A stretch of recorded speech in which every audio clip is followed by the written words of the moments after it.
Hey, Casper here. Welcome to Casper Chess, where chess is never boring. Today's video is going to be fire, and actually one of my favorite videos on YouTube, because I'm going to be covering my favorite attack against the Caro-Kann Defense. Now wait a second, you guys. Let me tell you something. Being an e4 player requires that you know how to deal with other major sideline responses, such as the Caro-Kann, the Sicilian, the French defense, the Perk, the modern.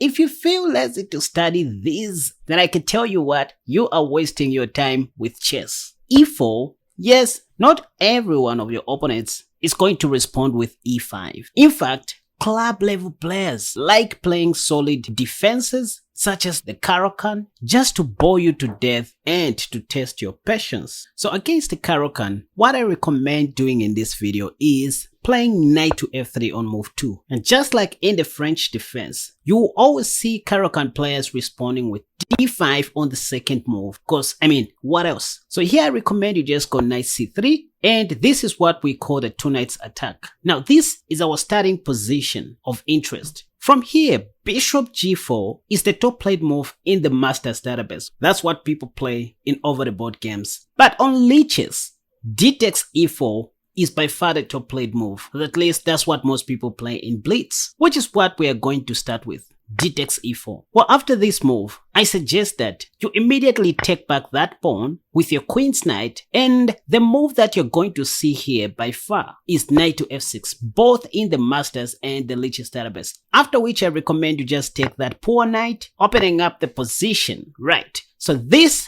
is the position that you are always going to see in the two knights attack. And from here, our chess is very simple, you guys. Play d4, and your opponents will play bishop d6, again the top played move. So I'm only showing you the top played moves. Don't waste your time today. After this, I recommend you go bishop d3, eyeballing the h7 pawn. And once again, the top played move here is castle shot by black. Now wait a second. Our main plan here is to castle long. I don't know how you are going to be developing your queenside pieces, but just remember that our main goal against the Caro-Kann defense, with the two knights attack, is to castle long so that we can start attacking from the king side. So how do we do this? We first of all start with the move pawn to h4. Bishop e3 was also playable. It's not a matter of memorizing moves, but your opponents will play rook e8 check, after which you have an option to block with your dark squared bishop and develop your queen on d2, and then you castle long. Instead of playing these highlighted moves, I want to introduce a new move to most of you guys, king f1. This is where you're going to be putting your king from today onwards. Your king on f1 is the most secured piece on earth right now. It can never be attacked immediately by any of black's pieces, you guys. Another advantage of putting your king on f1 is that you still maintain your rook on h1 to support your pawn on h4. So black can play any of these highlighted moves. Bishop g4 is by far the top played move, which pins our knight to the queen, okay? And that's what we want to see. I'm going to show you what to do against this. The other move you're going to see is knight d7 and also pawn to h5. So let's begin with bishop g4 first. People like pinning knights whenever they have a chance. How do you punish this useless bishop pin? Well, I want you guys to shake your opponent's eyeballs by sacrificing your bishop on h7 with check. The best black can do is not to take the bishop. Otherwise, if they do, you have knight g5 check, a discovery on the light squared bishop. And if f takes g5, the top played move, you take back with your h-pawn, and that comes with the discovery check by your rook. So you see why we keep the rook on h1. After king g8, you now take the light squared bishop. If queen e7, be careful, black wants to mate you on e1, which is why you need to play bishop d2 first, and next you have a chance to play queen h5 and pawn to g6 and mate on h8. So this is a very dangerous attack to consider in the two knights attack. Alright, let's go back to this position where we play king f1, putting our king to safety after rook e8 check. So we just looked at what happens after bishop g4. I recommended sacrificing your bishop on h7 and giving black another check with knight g5. But what if black plays something else, let's say knight d7 instead of bishop g4 here? Well, you don't resign. By the way, knight d7 is the engine's top suggestion and the second most played move in the Lichess database. Well, I just recommend you go pawn to h5. That's why you pushed this pawn to h4. I mean, the whole idea is just to keep on going. And here you're going to see them play knight f8 in order to consistently defend the h7 pawn, after which you play knight h4. What I'm showing you is what people play, you guys. Queen c7. By the way, why did we play knight h4? Because we just want to complete our development of pieces. Our queen must sit on f3 where the knight was. That's why we play knight h4, by the way. And this rook will develop as highlighted maybe after playing pawn to g4. You can see this attack coming on the king side. Let's say bishop e6. Well, if you want, you can play bishop e3, but I like knight to f5. Putting the knight on the center of the board can be so annoying to your opponents, as this knight takes away many squares from black's pieces. The other idea is to provoke black to give up his bishop pair by taking our knight with his light squared bishop, so that at the end of the day we can still remain with a bishop pair, okay? But let's say they play bishop d5 attacking our queen. Well, we can play queen g4 intending to mate, and if knight e6 defending the g7 pawn or stopping the mate. If you want, you can play pawn to c4, trapping black's light squared bishop immediately, or simply go knight takes g7, which is even better, because after knight takes g7 there's a mate coming after pawn to h6. They have to play king f8, but here we just take back with our pawn, so they have to play something like king e7 here, after which we go bishop d2. So bishop e6, rook a e1, pinning the bishop to the king. And if rook g8, we can just take on h7 with our bishop. So this is how deadly the two knights attack can be in the knight d7 line. Let's go back to this position after we put our king to safety, and then instead of black playing bishop g4 or knight d7, which we have already covered, the other move that you're going to see is pawn to h5. Well, again we have this unreal knight g5. The idea is that if f takes g5, we first of all take the h5 pawn with our queen, intending to cause some chaos on h7 together with the light squared bishop, and if g6, we can even sacrifice the bishop, and this is only good for white. And if black is not careful from here, we may end up winning this game in 3 moves. I mean, we have rook h7 and king g7 checkmate, or probably rook h8. That's why black doesn't have to take on g6 after we sacrifice our bishop on g6. You'll see them playing queen f6 again. That's equally a bad move, because we can just freely take on g5, attacking the queen, and after fg, attacking our queen. Well, we first of all rescue our queen by playing queen h7 check, an in-between move, so that wherever the king goes, we now take black's queen on g6 for free. So we can clearly see that even queen f6 by black, in this position, is not a good move, which calls for a computer move, rook e1 check. The idea is that if we take back, then they can play queen e8 check, and after king f1, they take back on g6 plus defending their g6 pawn, which is not even the savior, by the way, because white is still doing better in this position. Position is about plus 2.1 in favor of white here. Next, we are going to play bishop e3. You have pawn to h5. You can always bring in your a rook to e1. The game is almost over in this position. So this is what can happen if black plays pawn to h5 instead of bishop g4 or knight d7. So let's look at the classical line which most people play in over-the-board games.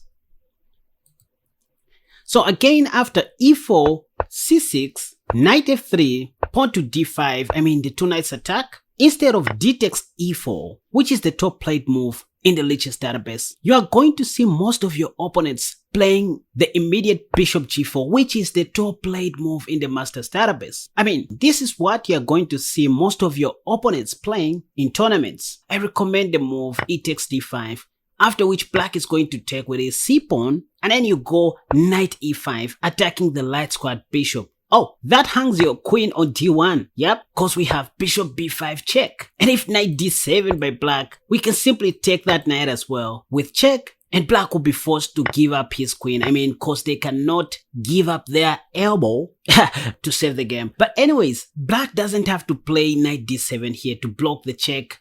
After we play bishop b5, the move that you're going to see is knight c6 blocking the check, after which I recommend you take with your knight, not the bishop, And see, the top played move in this position according to the Lichess database is b takes c6, which turns out to be a very big blunder once again because we have bishop takes c6, and once again, black cannot block with his toes, but I can only do it with their queen. After which we take the queen, and on the next move we win the light squared bishop. I mean, this is clearly winning for white. So, b takes c6 is not a move that black should even think of in this position. You will see them playing something like queen c7 here, again which fails due to knight takes d5 attacking the queen, and at any time we have this nasty discovery, knight e5 discovery check by our light squared bishop. So black has to give up his queen in this line, after which we don't even take the queen. Because we have king takes d1, I mean the queen is pinned to the king, so it cannot take our knight. But if it takes our bishop, we have knight c7 check, which will win the black queen. If a6, we have knight c3. I mean, let's go back and see what else black can do.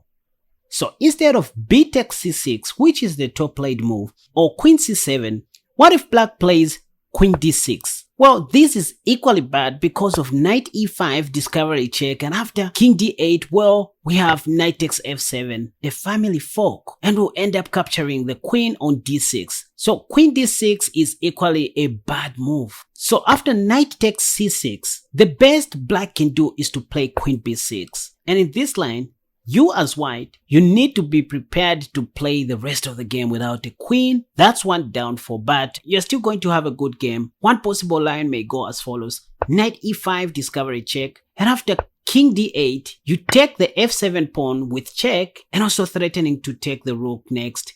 King c8, now you take the free bishop, and if black plays d4, attacking the defender of your light squared bishop, well, you simply go bishop d3 here, giving up your knight and take on c3 with your d pawn, because you don't care, you still have a chance to capture the rook. Even if they play g6, in an effort to play bishop g7 after you take the rook, well, you can simply bring back your knight, and after queen takes f2, you have rook f1, which defends your knight. And it's funny how you can even create a fortress in the next move where black cannot even reach your king. Bishop f6 by black aims at trapping our knight, and that's why you may see them playing queen g2, but you have b3.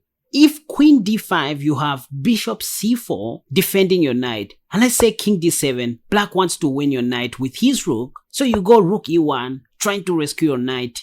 Rook f8, I mean, you got bishop c4, and black has to be very careful because tables can turn around if they play e6 and then you take on e6, and right here position is +1 in favor of white despite being down a queen. Cause I mean, look at this beautiful defense that you've created on the queen side. This is where you're going to hide your king, and it's hardly easy for black to reach your king right here. So you need to be prepared to play without the queen in this line. But however, if you don't want to play without the queen, you can still take my advice which I showed you right here, where you play pawn to d4 instead of sacrificing your queen on d1. So you can simply play normal chess here by simply developing your pawn to d4. You develop your dark squared bishop, and queen to d2, you castle long, because that's what you want to be doing most of the times in the two knights attack. But at worst, you can always consider castling short and continue playing chess. I mean, that's after you play pawn to d4. So this is all for today, you guys. I guess you have learned some new ideas on how to play the two knights attack against a Caro-Kann defense. This was actually a response to one of the comments that I received from one of my dearest subscribers, which is why I always keep on advising you guys to be leaving your comments in the comment section down below, because I do read all of them and do respond to some of those beautiful comments in the way that I have done in this video. So thank you for watching this video once again. If at all you enjoyed this video, don't hesitate to hit the like button and do subscribe to my channel if at all you haven't already, because that's how you encourage me to keep on making more wonderful videos just like this one. Feel free to visit my website www.casperchess.com to sign up for my free masterclass and get yourself a free course. Right there you will also see some of my other courses that you can purchase at very affordable prices. I mean, what more can I say?